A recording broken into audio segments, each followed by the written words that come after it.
everyone's for today's video, ipapakita ko sa inyo kung paano ko lulutuin yung chicken creamy mushroom. So, ito na ang mga ingredients.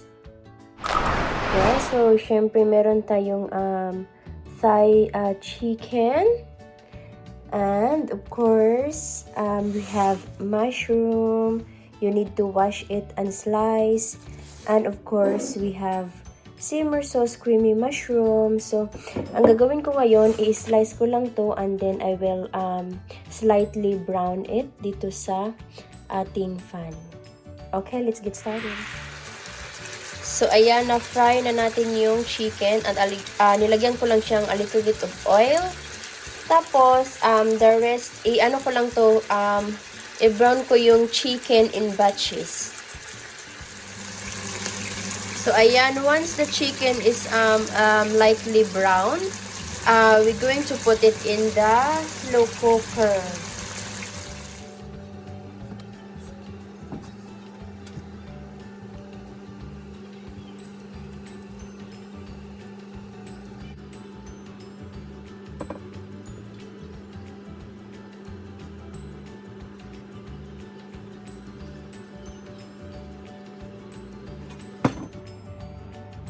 So, ayan, nalagay na natin lahat yung chicken.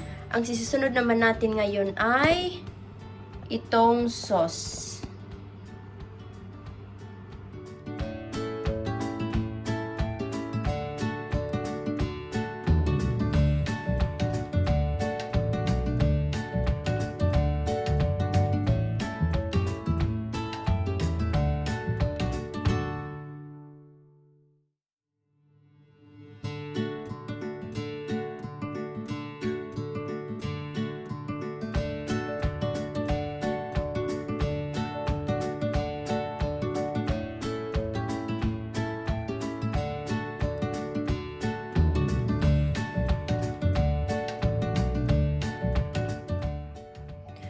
So, ayan, nakasimmer na ito ng about 1 hour. So, yeah, there. Ngayon, ilalagay ko na ang ating mushroom. Ayan, chopped mushroom. So, ilagay na natin dito, guys. Ayan, lahat yan. Gusto ko kasi, madaming, mushroom. The more, the merrier. So, ayan ang ating mushroom.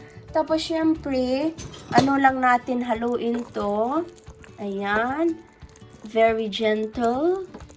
Haluin lang natin siya. Parang ang chicken very na siya, tender.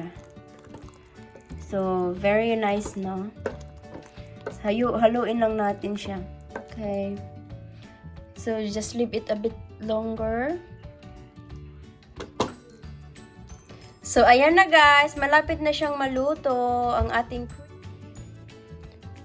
So, ayan na ang ating creamy mushroom chicken. Maganda ito if, you serve it with rice. So, ayan na ang aming dinner, guys. Serve with rice. Creamy mushroom chicken served with the yummy, yummy rice.